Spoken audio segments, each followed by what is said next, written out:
Make sure you're off audio. Michael.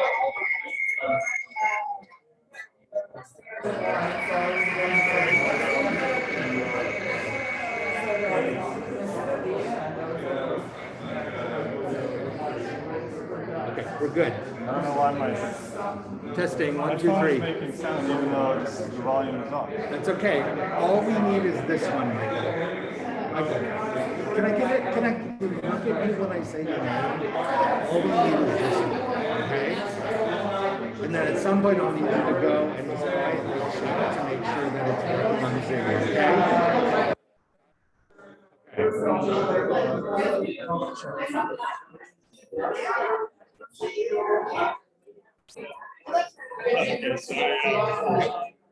Good.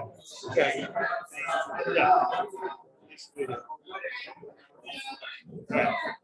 Let's find out. This speaker should be on. Great. Right?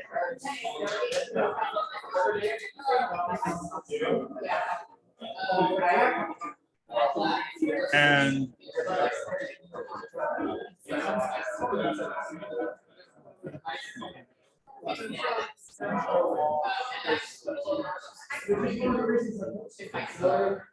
okay, so this is not muted right now.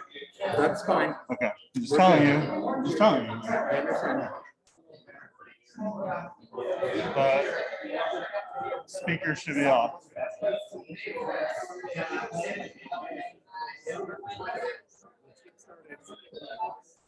Michael, What do you want me to do? People, where is PD? there's no rush, but just let's get it going. Okay. Okay. And did you already mute the music? I will do it, Michael.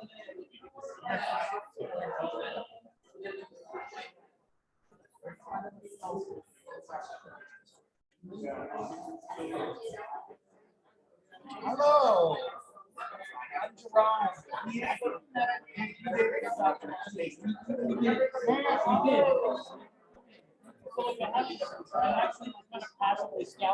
Oh, I like that. Yeah. Oh, thank you. Friends, we're going to get started. If you want to fill your drink and take a seat.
I can put my stuff there as well.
So you'll do a Zoom chat, Michael?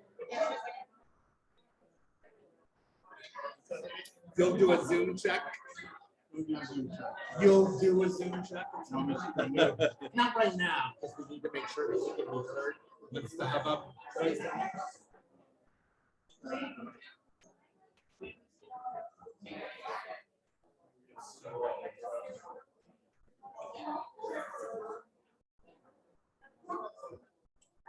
Hey, everybody, we're gonna get going.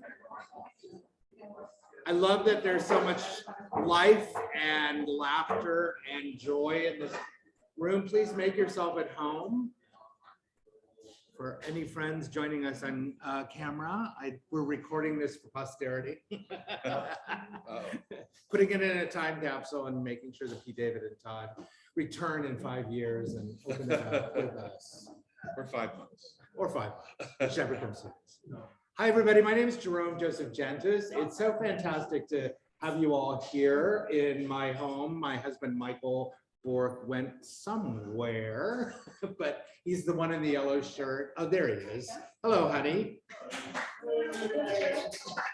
We know so many of you already, and I just wanted to say thank you for bearing with the mask request. We both do care for elders and travel a lot. So as a theater producer with 2 shows about to open, I'm sure you can appreciate what I'm up against. No such thing as an understudy when you have a solo show.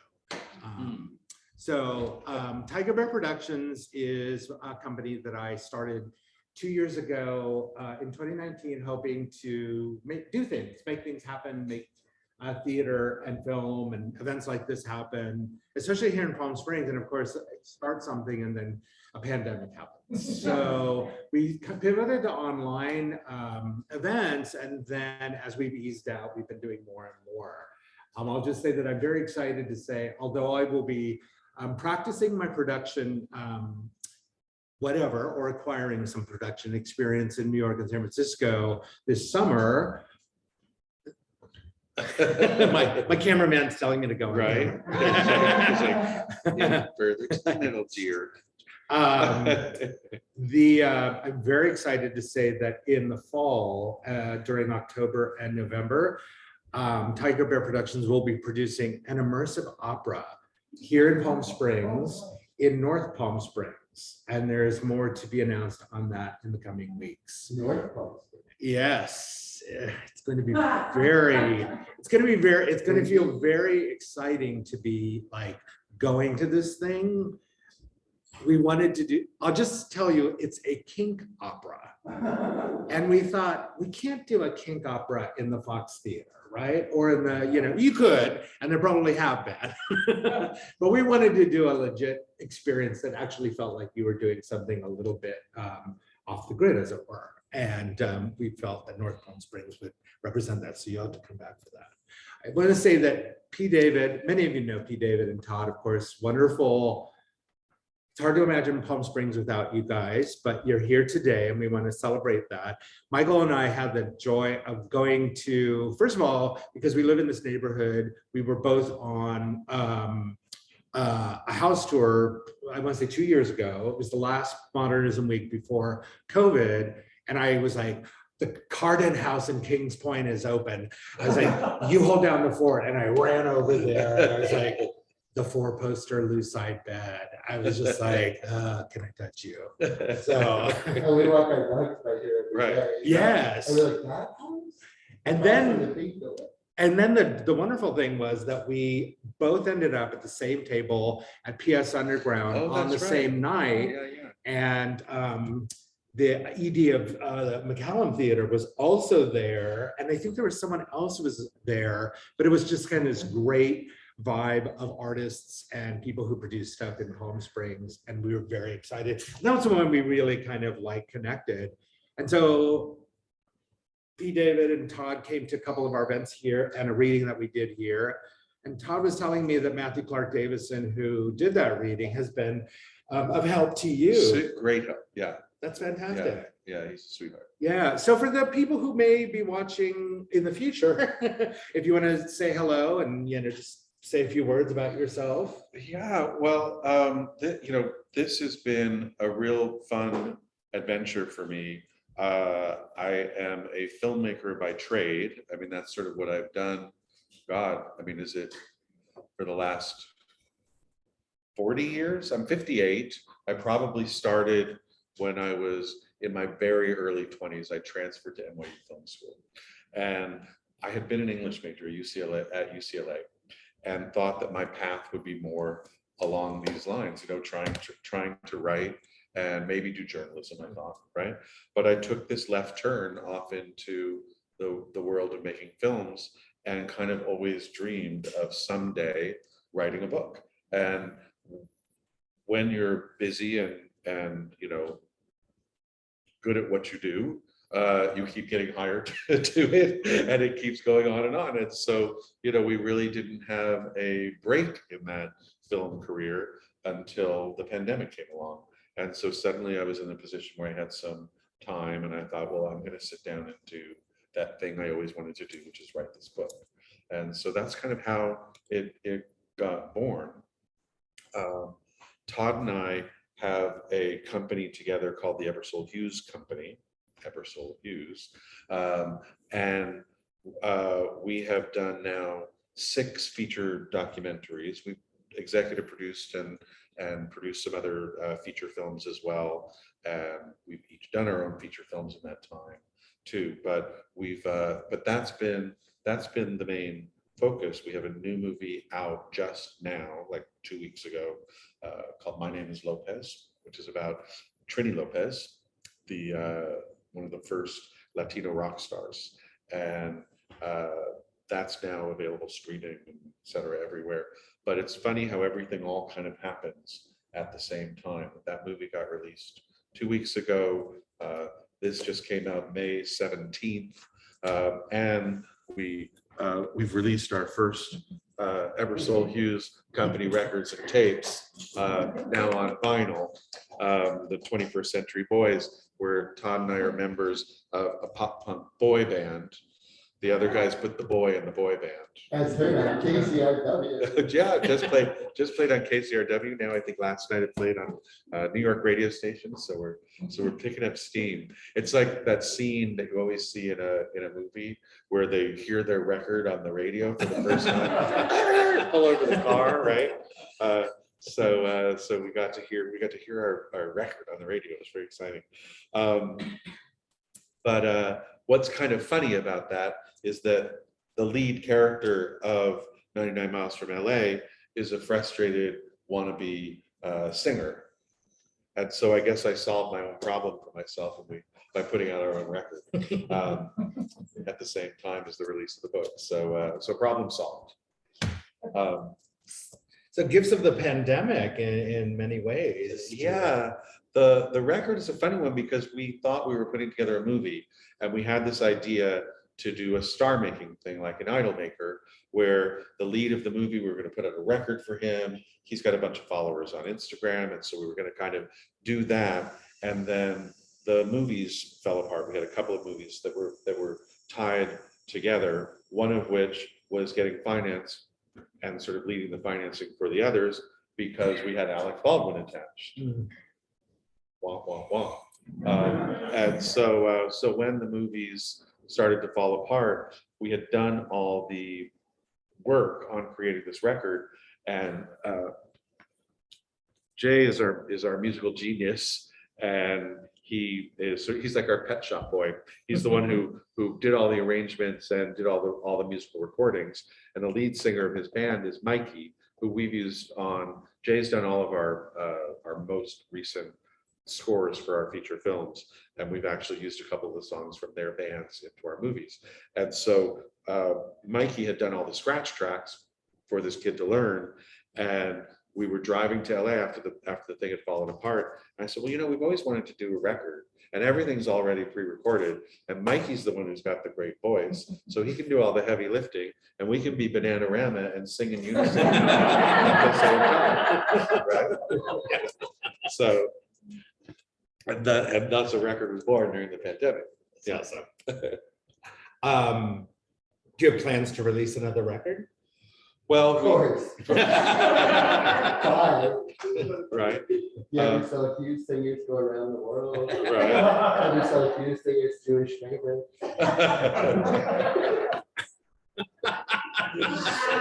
Oy vey in a manger. Yeah. And then we want to do the thing like from Kiss, and we each get our own solo records. Right. Yeah. And then you have to collect all four. Well, what we're gonna do, let's keep it loose here, and let's keep it like a dialogue and a conversation, because we're all friends here and family and all that stuff. So we do want P. David to read from his book, and he may sort of bounce around, and then I'm gonna ask some questions that I prepared. By the way, I just want to, and this is no shame, how many of you have not read the book yet? Okay, no, that's good to know. I'm here to tell you that I did finish it, and I was telling P. David earlier, I could not put it down. It really was one of those where I was like, if I had bought it like to go on vacation, I would have had to go back and buy another book before the vacation, because I would have finished it before I got on the plane. And I just want to congratulate you, because it's really, I am also like an English major from the UC system who had plans to be the great American novelist, and now I'm doing things like this instead. but to read a novel that was so, you know, of its genre, of its place, which is so dear to you.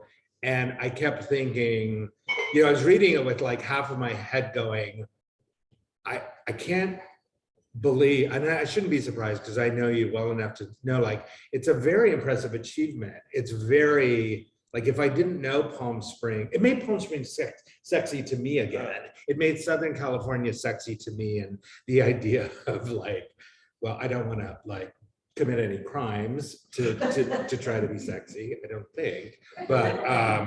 But it was very evocative, and I just was impressed with how you wove in, you know, like desert hot springs and even your own home and all that. So yeah. It was funny because somebody said, I don't know, well, this is kind of giving a little bit away, but a lot happens in the house that is the main house that they run away to, which I used our house as the basis for. And so someone said, well, now you're not only sort of leaving behind the legacy of it having been the Cardin house, but also the house where all of that happened, which is, you know, a bit of a bloodbath at the end. So they were like, maybe your HOA is going to find a couple of dead bodies in, you know, in the house after you're gone. Well done. Do you want to read some now? Sure. For those who don't know, the title, 99 Miles from LA, is based on a song. It's a song written by Albert Hammond and Hal David. Hal David, of course, famous for partnering with Burt Bacharach, and Albert Hammond, famous for It Never Rains in Southern California. But the song that, the reason that I got so attracted to the song was that it was recorded, I guess, but recorded live by Johnny Mathis in this really beautiful, haunting version. And we went to go see Johnny Mathis in our first couple of weeks living in Palm Springs, right? Or at least first couple of months living in Palm Springs. Donna Lauren, good friend of ours, good friend of a lot of people here too. For those who don't know her, she's like a singer from the 60s. She was in all the Beach Blanket Bingo movies. She was the host of Shindig, and it was her birthday, and she asked us to go and see Johnny Mathis with her. He played this song live, and I had never heard it before. And so I literally picked up my phone and taped it, you know, and then it stuck with me for, those 5 years later, before I began to kind of try to put something together into story form. I knew even when I heard it that it kind of began to ruminate into story form for me. It's a song, it's very similar to, you know, Albert Hammond's famous song, which is that it sounds really pretty, but you know that this relationship that he's speaking of is completely doomed. And so he's saying, you know, I'm driving towards you, please be there, and talking about these memories of when this romance was alive. But as he's going towards it, you're pretty certain that this relationship is over. And that happy little ditty began to make me think of, you know, of a story and of characters that kind of fit in to that idea. And I do a lot of my work in noir, and noir to me really flourishes, I think, in a time when we've stopped believing that the American dream is something that is possible. The systems are failing us. We don't think that we can get ahead by being honest and good people. And so, like Joseph, we turn to crime to get ahead. We're willing to go to the other side. We're willing to, you know, lie, cheat, and steal because, you know, we don't believe that this thing is going to work out. So the two of those kind of things together, this romantic song about the idea of things not working out, and then this genre, which is all about the idea that we don't believe that in the end we're going to get what's our fair share, help me form the story. So I thought, since the main character is a little bit of a frustrated singer, I would sing a verse for you from the song to set up the idea. The windshield is covered with rain. I'm crying, pressing my foot on the gas. I'm flying, Counting the telephone poles, I phone you. Reading the signs on the road, I write you.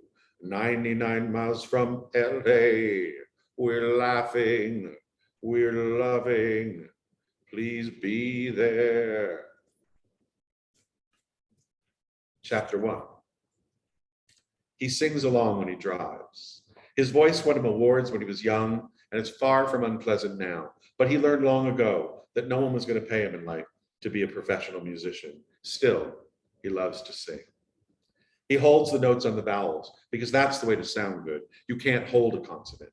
In the car, he always tries to imagine an audience because it makes a difference. You sing better.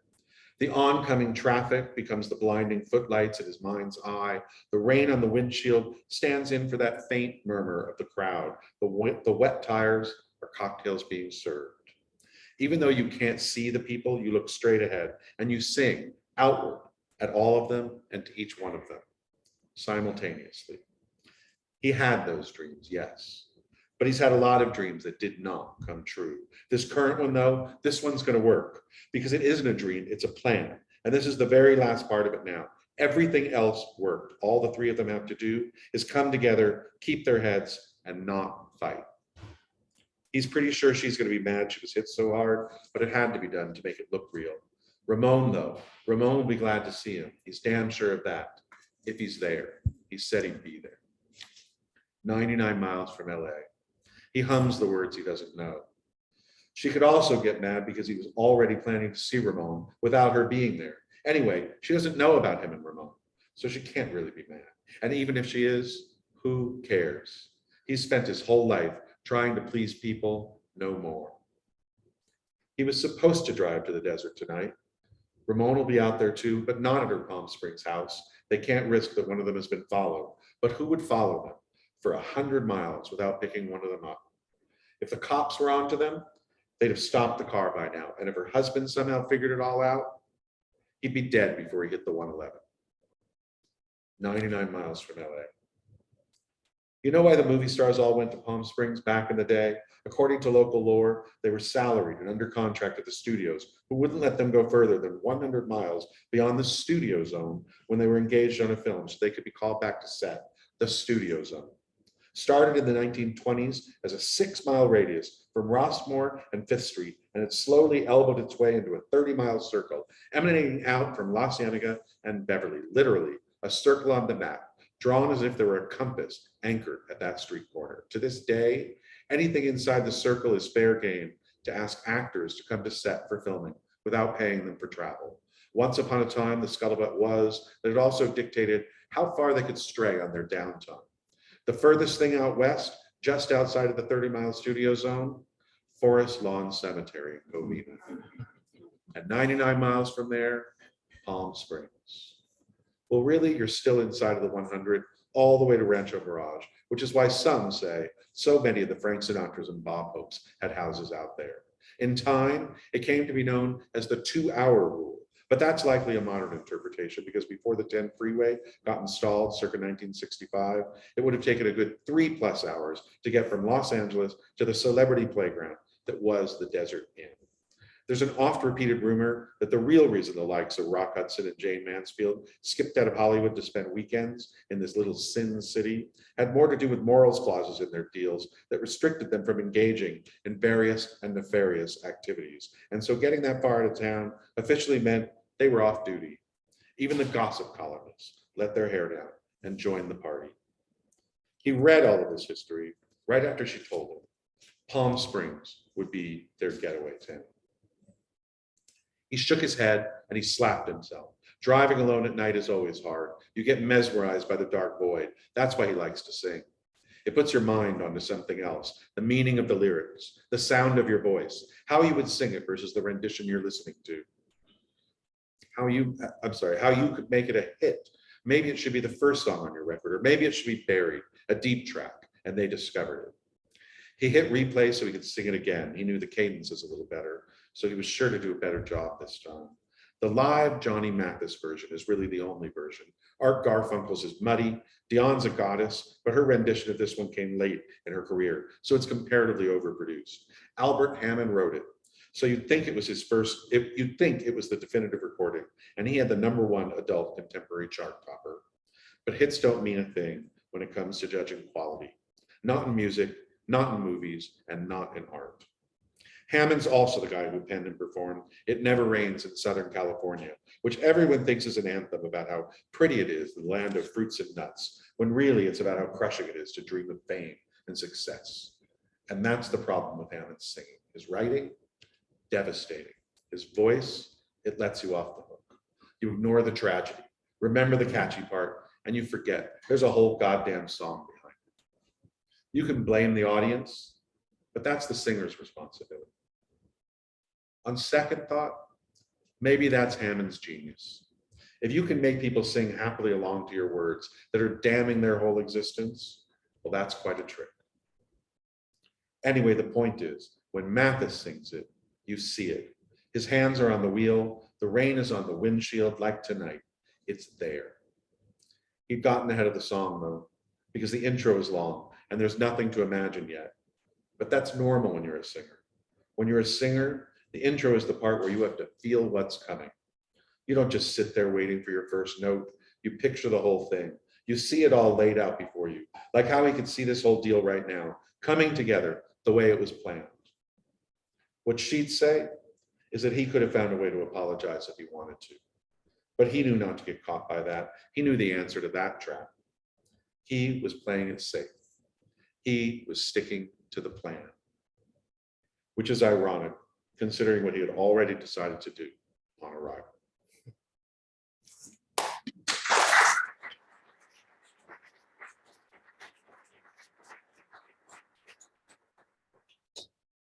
So if you haven't read even that much, I hope that hooks you. I have so many questions for you, P. David, but one I want to ask is, as it occurs to me hearing you read that, you're from the LA area, when was your first trip closing those 99 miles?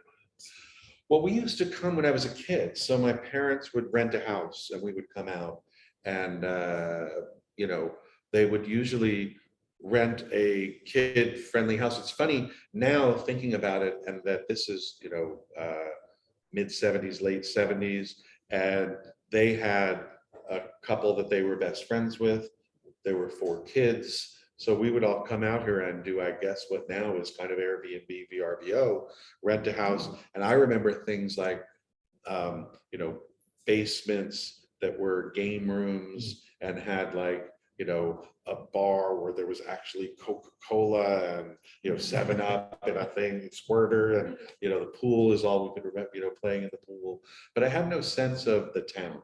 And I don't think it was until Todd and I started coming here, like, when was that? Like the first time that we started coming here? Yeah, right. So I had a film called Death in Venice, California, that was my thesis film at AFI. And it starred Shirley Knight. I don't know how many of you are familiar with Shirley, but great actress.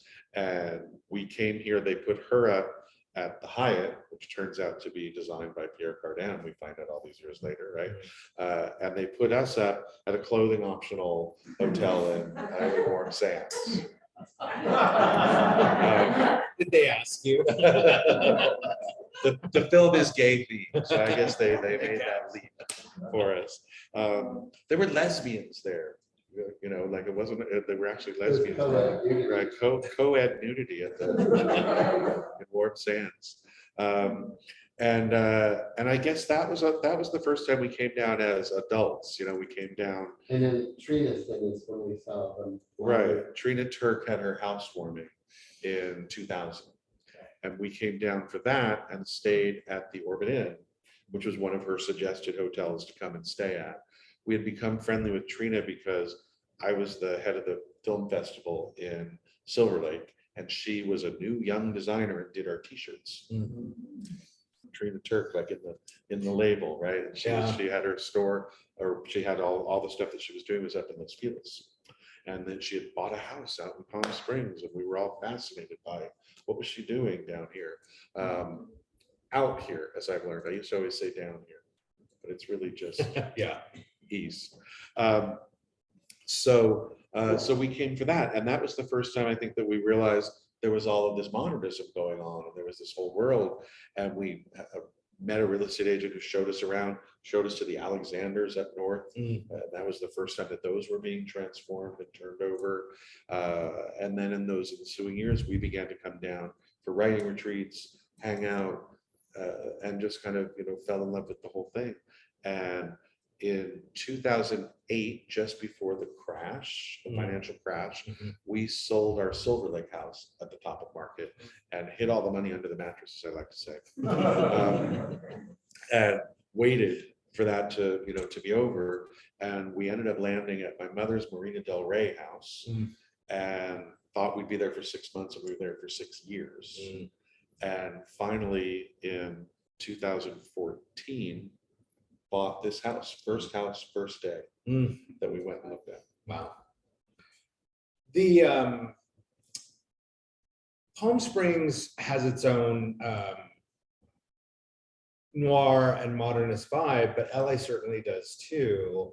And one of the things that's really impressive, and its history, and they're really, they coexist to me. One of the things that's really impressive about this book is how I felt like I was seeing into your information bank, if you were up here, maybe your memory bank as well, in a way that wasn't really, you weren't like showing off or anything like that. It was kind of like, I thought he must have been wanting to use that reference for a while.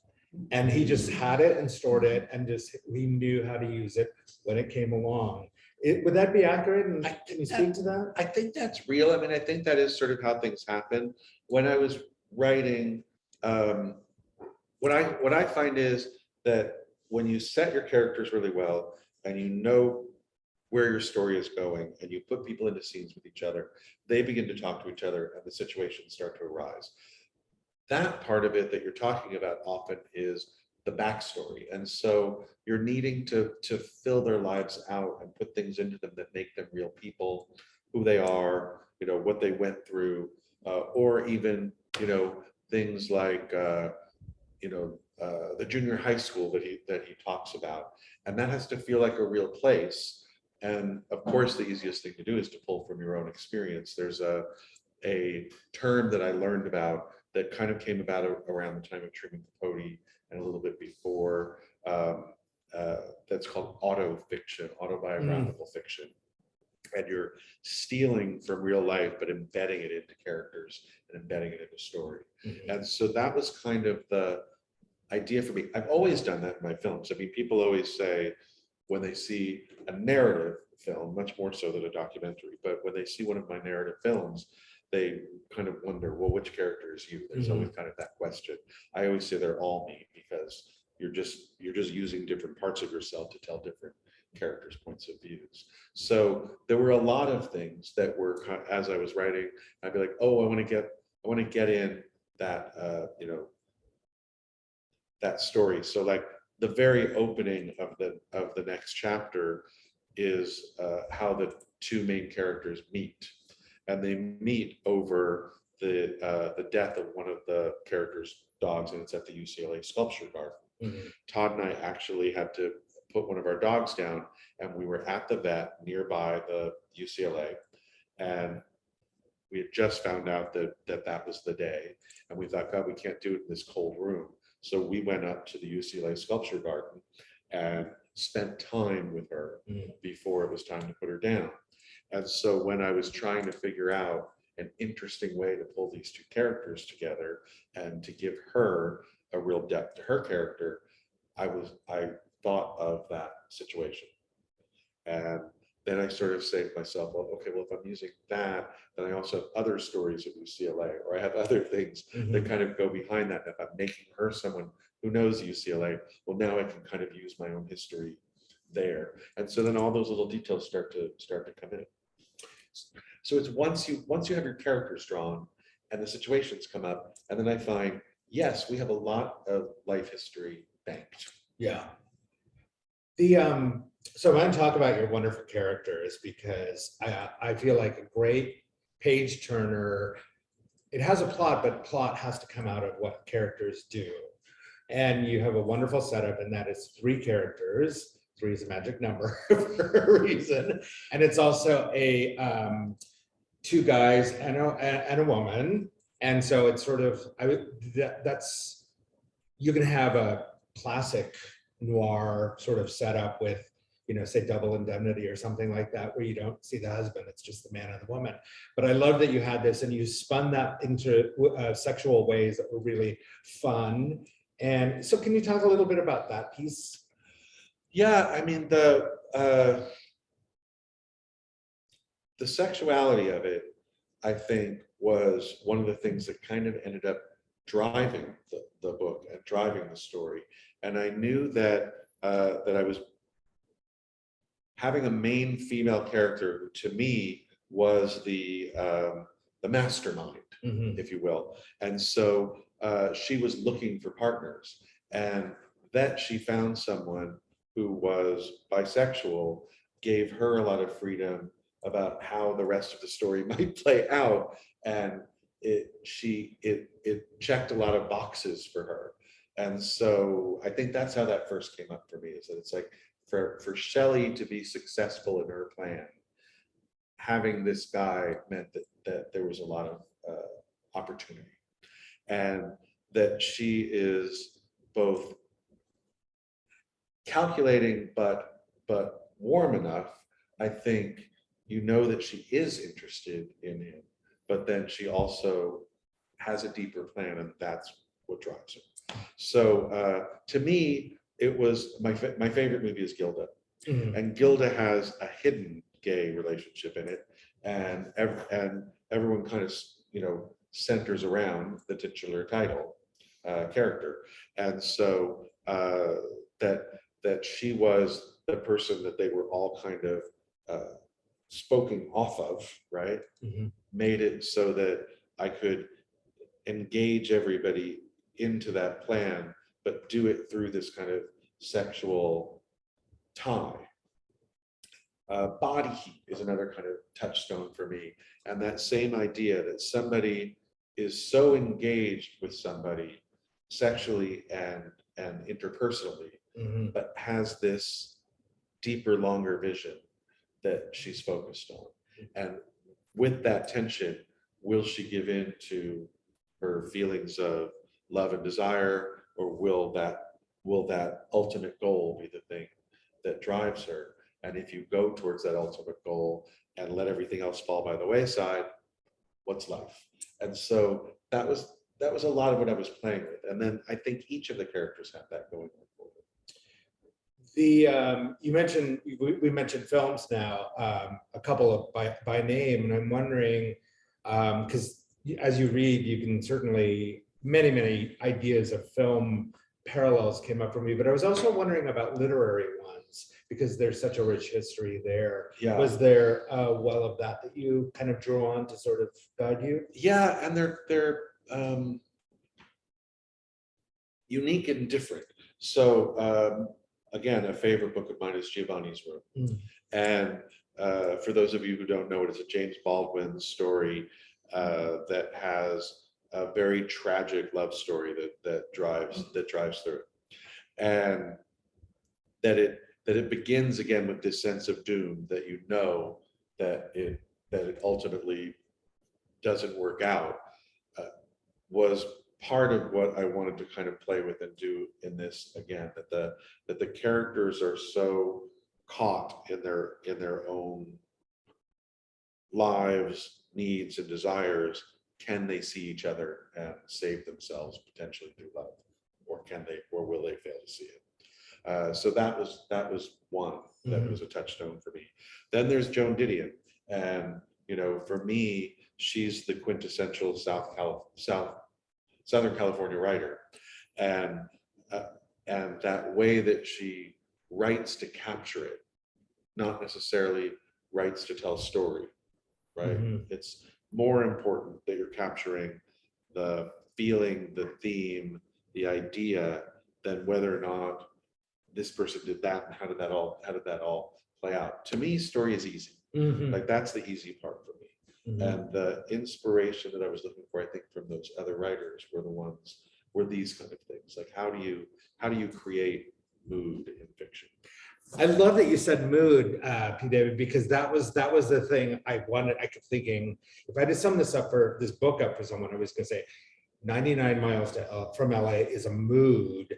And it really, I think that's how you sort of marshal all of these experiences and elements into establishing that.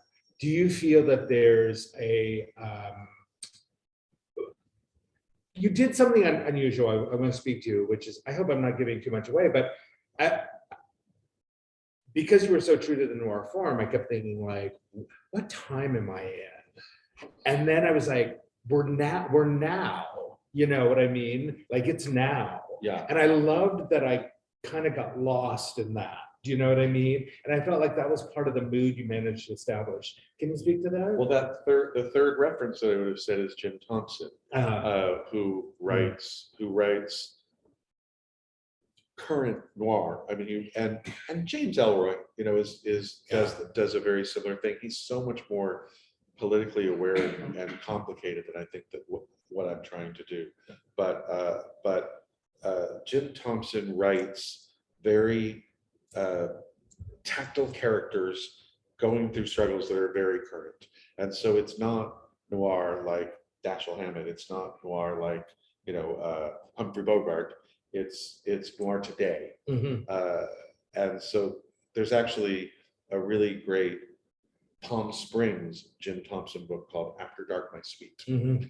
And for me, that was another one of those kind of touchstones, that dry, harsh reality that is what we live in here. And yet for us also, it's touched with this dream of the 1950s, 1960s America.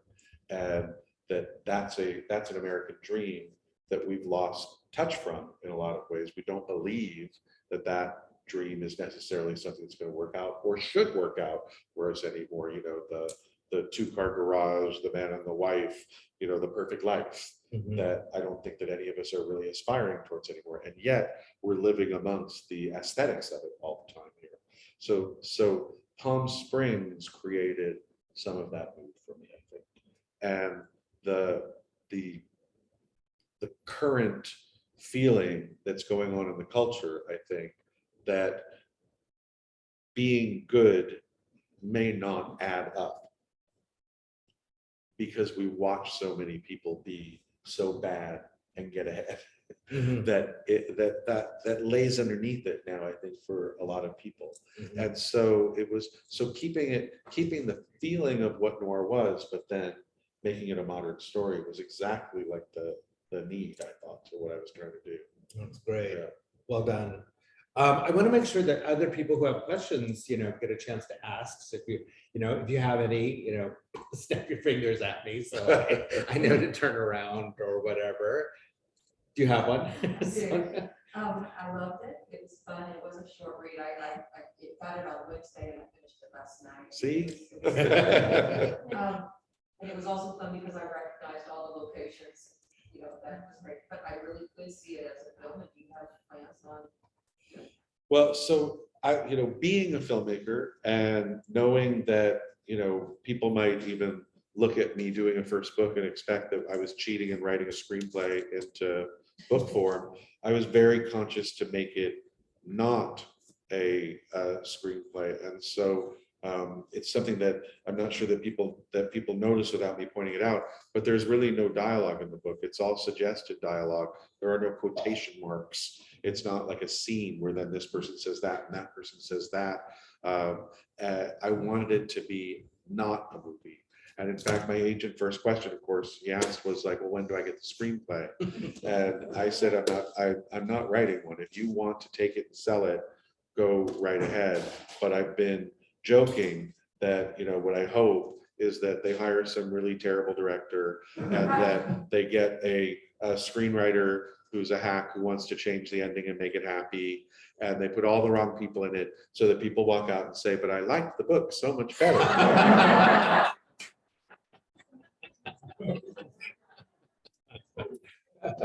So that's a long way of saying no. Yes. Have you thought about making a sequel to this? I have thought about the sequel to it. Again, without giving too much away, the ending of the book, you know, A character, one of the characters. somebody ends up in Mexico. And Todd and I, as many people know, are moving to Mexico. And so I thought, well, what, you know, now I can write off the whole adventure. Because I could now say, well, I needed to go there to write 24 Hours from Tulsa, which is, you know, a Gene Pitney song.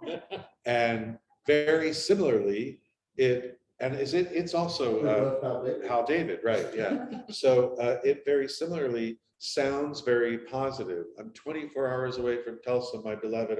I'm on my way to you. But really, what happens is that the main character of the song is driving towards the woman that he loved and stops into a hotel 24 hours from Tulsa, has an affair, falls in love, and isn't coming. So he's saying, I made it to 24 hours away from Tulsa, but honey, I'm so sorry, I'm not coming. So I thought, well, what another cheery song for me to start with to kick off my next adventure. So I have this idea that, you know, an expat being stuck in Mexico falls in love with somebody that then he can't get to because they're on the other side of the border and he has, you know, committed these crimes and so can't get across to that person. I'm not quite sure if I want it to be a sequel or if I kind of want to do that I think it's Dashiell Hammett who does it, but where that you keep a same character, but you don't necessarily make it so that you're jumping off and now continuing the story. It's just another story for a character with that name and with that kind of history. So that's what I'm thinking about. And in fact, I've already started thinking things up, and I'm already kind of thinking about when we get ourselves to Mexico. I thought it was wonderful. I read the book in like in 6 hours. See? I just sat down and you can't put it down. Each page is full doing to the next page. So you just want to know what's going on. There's a trick to that, and I'll tell you what it is. Short chapters. I like that. Which is that when I look at a book and I'm about to like stop, right? And I go, oh, maybe I'll stop. And I read and I go, oh, it's only 8 pages. Oh, I'll read the next one. Oh, I'll read the next one, right? And then the other thing is that I think I've learned this from filmmaking is page turn, like the cliffhanger, right? So when you get to the end of a chapter, you want to kick people forward. That makes them think, well, what happens? Like, well, I can't stop there, right? What happens next? But I was not planning 6-hour and 24-hour reads, I have to tell you, because you know, I've been hearing a lot of that people came from the Barnes and Noble reading that I did, you know, last month, and the next day we're posting like, I just finished. Oh my God, you just got the book yesterday. You know? So will the third one be on the road again? On the road again, right? Well, no, I'll have to think of another number, right? And Yeah, you you know. gotta think if you do another one. right, and you know, everything has to happen in 3, so I can do the 3rd one and then I can stop, right? Then I can There's move one to that's something else. so many miles of bad road. We gotta- 99 miles of bad road. Or Right. 69 miles. So if you wanna, Right? if we want to inspire P. David for that 3rd book, we have to write a song that has Right. a distance and a city. Yeah, Yeah. exactly. Any other questions from the floor? Yeah, hi. How do you write? Do you have a pattern, you sit down and record it? Or it bursts? I write. How long did it take? Well, I write in what I call rhythm. So I have to be in it. And so a lot of times when we're writing, we go off for writing retreats. And in this case, we went to Provincetown, and it was a month of time to get the book out itself. But what I mean by that I write in rhythm is that if I take days off or any time off, I have to go back to the beginning and get myself all the way back up to the point where I was in order to go forward. And it's the same when Todd and I are writing screenplays or even when we're editing. It's like for me to get in the rhythm, I have to go back to the beginning, feel it again, and get myself right up to that place, because otherwise I feel like I'm changing styles or I get my head out of it, and new things occur to you because of what you've been exposed to recently or something like that. And I don't really read much when I'm writing, but I do watch a lot of things. So for this, I was wanting to infuse it, as I was saying, for me, if there is a difficult part, it was to take my time and get into the details. And so I was thinking about Antonioni films and how sometimes we're just wandering around and we're just seeing and feeling, but it's not like the plot is necessarily being driven forward. So we rewatched the whole oeuvre of Antonioni while I was writing this. But again, that was about getting into a certain kind of rhythm. I put out for myself what I call tent poles. So I know I don't plot out, I don't write the plot out, and I don't do that thing of putting cards up on the wall or anything like that. But I know that I've got a triangle of levers that I know that I want to set up. And I know that I have to figure out how to get them all to meet each other. And then I know in this case that that they have to decide that they're going to commit this crime. And then I know that they have to commit the crime. And then I know that they have to run away. And then I know that, things fall apart.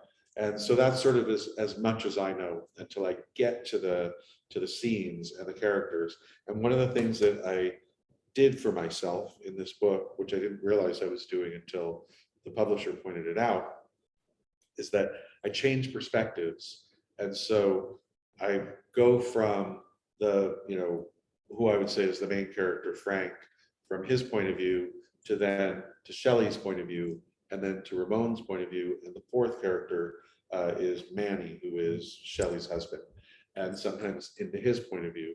And what it allowed me to do was kick forward all the time. So you're a little stuck for a moment in what's Frank's thought process and what he's going through. Let me get into Shelley's head. And then I do a chapter that was more from her point of view. And so that would always kind of keep me moving. And Todd and I go out every morning with the dogs and take a walk.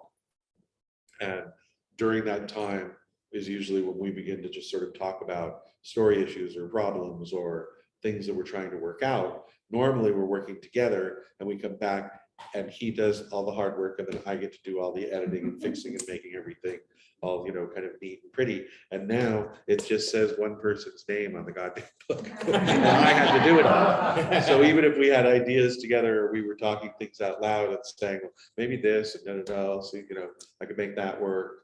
Then I would have to go back and actually get that up on the page. I am a fairly slow writer to new material. I love to futz and fix, but when it's like, I've got to move further and get the story to move along. So at a certain point, I powered to the end and then realized that I had left out all the details because I just needed that story to work. So I got the story done and then I went back and see. That surely is part of what helps keep it for the reader wanting to keep moving along as well. There are times where we left a character and we joined someone and I realized some time had elapsed. They were not just in a different place, but some time had elapsed. It wasn't a continuous, thing, and that's part of what kept it. I do want to mention first of all, we do have the books for sale, and P. David will happily personalize one for you before you go, or if you brought one, I'm sure you'll be happy to do that. We have the album for sale as well, and I do want to acknowledge Pelekinesis Press, your publisher, who's been helpful to me as well, and we have plenty of books as well from them. And maybe you want to read a little more? Sure. It's funny because I know that we have a couple of repeat customers from the other time that I did do a reading. So I was thinking that I would try to read something different this time than I did last time. So let me find it. Hold on one second here.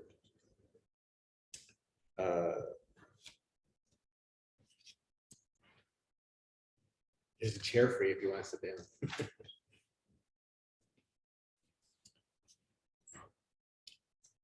So this is after the plan has come together. There were more details about the getaway and the splitting up and the house in Palm Springs, but she clearly had thought this out so well. He knew she'd lay it all out for him again later anyway. His ears were ringing now, and his fingers felt numb in that way where you can't really focus because you're having what people call an out-of-body experience. That both describes it and fails to describe it, because in a way, the only thing you can feel is your carcass, pulsating and refusing to function. The rest of it, the being here on this earth, the reality of time, the continuum of your place in history or lack thereof, all of that goes away. The only instance that ever happened to him before was when he won class singer at LeConte Junior High School, on the path to duplicate that honor at Hollywood High a few years later. When he went forward to accept the award in front of everyone, all fluid just ran out of him. He stood there, staring out at the crowd, wishing he had words, and all that came out were gurgles and spittle. The whole of the student body laughed at him and thanked the goddess Fortuna that they were all graduating, so he didn't have to endure the ridicule the next day at school. Singing made him popular with the girls, but most of the guys hated him. He was pretty and a little fey and shitty at sports, all of which spells kick me when you're 13. People think growing up in Hollywood is glamorous, but that's Beverly Hills. The Boulevard of Dreams had long ago evolved into mean streets. Even at the middle school level, there was a black gang who abbreviated themselves in their taggings as R13, and a Latino gang who drew theirs as C14. Either group would jump you if you walked through their territory on the quad, no matter what color your skin. They each ruled one set of bathrooms off the R2. So if you had to go, you waited and raised your hand during class so you could use one of the bathrooms inside the neutral zones. If it sounds like a prison, it looked like one too, with hot asphalt to stand on and chain link fences surrounding the campus to keep the criminals inside for the 7 hours a day they were to be held captive.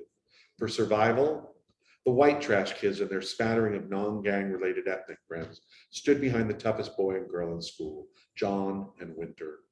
The gangs dubbed them, with uncharacteristic irony, the surfers, because even though they tended to ditch school en masse and jump the number 4 RTD bus down Santa Monica to the beach, not a one of them actually knew how to catch a wave. Their crimes ranged from public transit hopping to petty shoplifting to sneaking in the back door of the Chinese theater to get high watching R-rated movies. A few of them became particularly adept at fishing change from news kiosks by attaching chewing gum to the end of a straw and wiggling the quarters upwards. A couple were more bold and took to stealing Old English 800 six-packs from the liquor store, while their co-conspirators distracted the counter help with large purchases of Now and Later candies. To commemorate the moniker, one badass kid with balls took a shoplifted Sharpie to the walls of a co-ed toilet on the first floor of the main building. And he scribbled out all the surfers' names, boys down one wall, girls on the other. Below the exhaustive list of all the girls who were part of the unofficial mob of young hoodlum wannabes: Winter, Suzanne, Carmen, Lisa, Jennifer, Lana, Avril, Jen, Gina, Janine, Jamie, Stephanie, Fauna, Donna, Liz, Elizabeth, Robin, Katie, Ada, Pam, and Han. At the bottom was his name, the real one he hated, Babe, but in all caps, which he saw as kind of a rejection and exaltation in the same gesture. He felt both embarrassed and notorious, an outsider on the inside, which might well describe him to this day.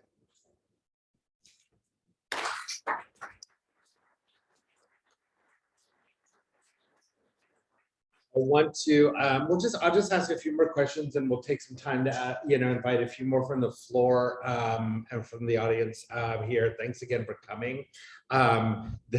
That wonderful, as just one of the many examples of your sense of detail was that the newspaper kiosks, the chewing gum in the corner, because I thought, when I read that, I thought, shit, I wish I'd known about that as a kid.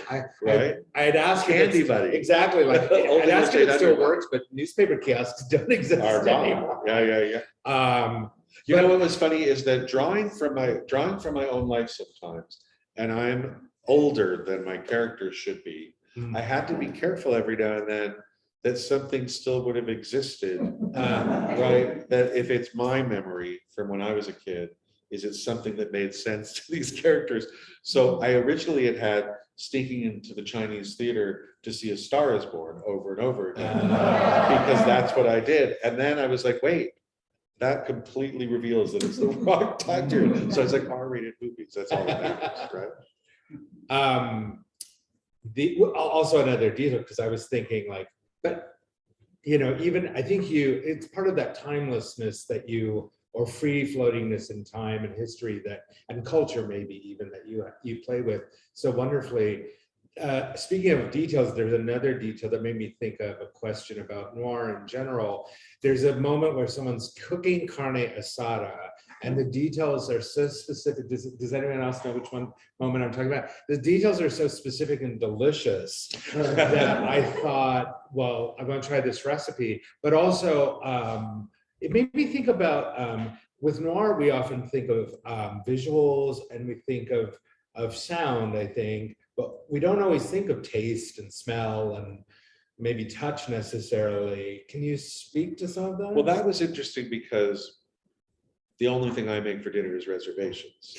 So I had to Google, carne asada and what makes it special, and even the margarita that he makes, and what would make somebody be making something specific, because the Ramon character comes from a family where that would have been important.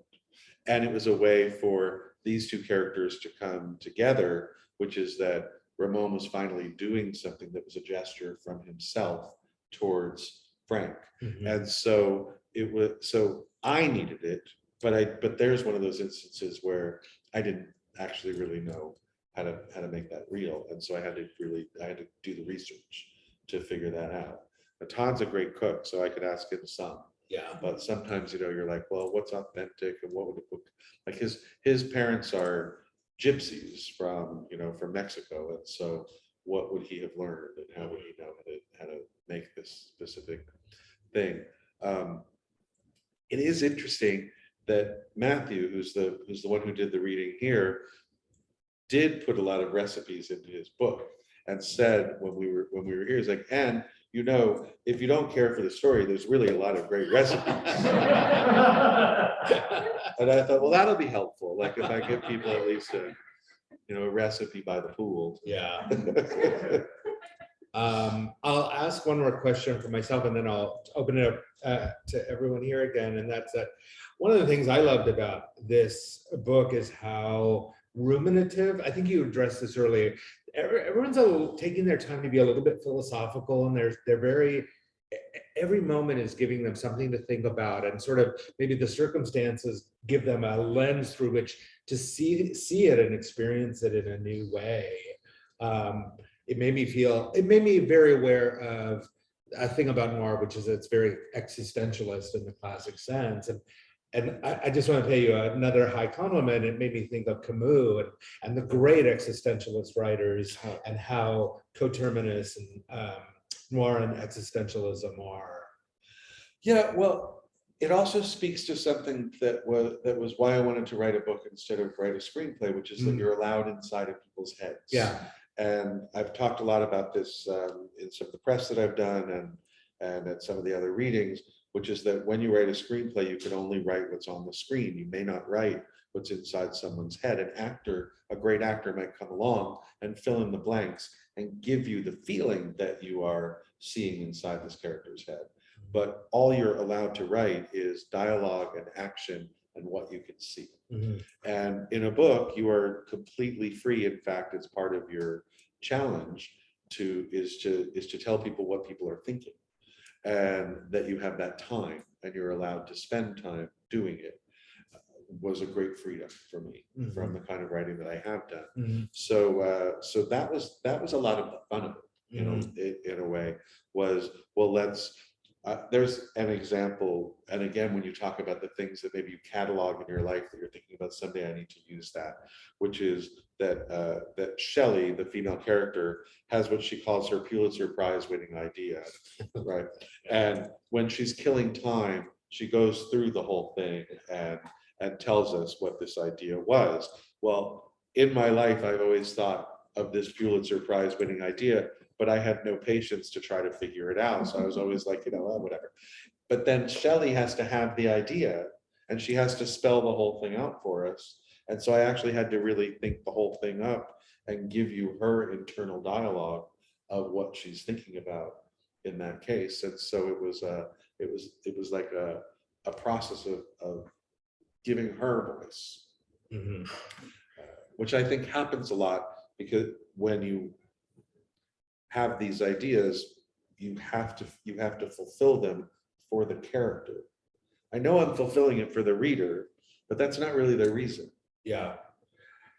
Well, you do such a great job. I just want to congratulate you again, because it is about these amazing characters and these circumstances that set in motion.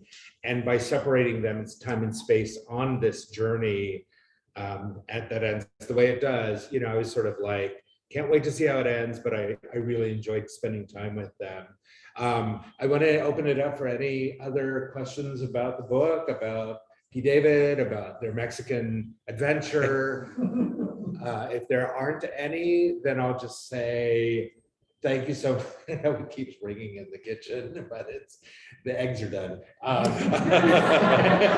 We have a lot, the carne asada is done. We have a lot of libations here to eat. We have some breakfast burritos that we're gonna bring out. We have some, if you didn't get a chance to have some of the Mexican hot chocolate and Mexican hot chocolate and chili biscotti, please help yourself. There's coffee. Please stay and visit.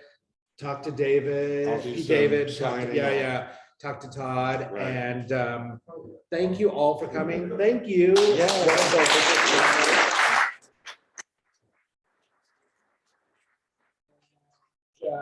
We look forward to doing this again with 24 hours from Tulsa. Tulsa, right? I don't think I have a menu that's based in Oklahoma, however, so just be prepared for that. Thanks again, everybody.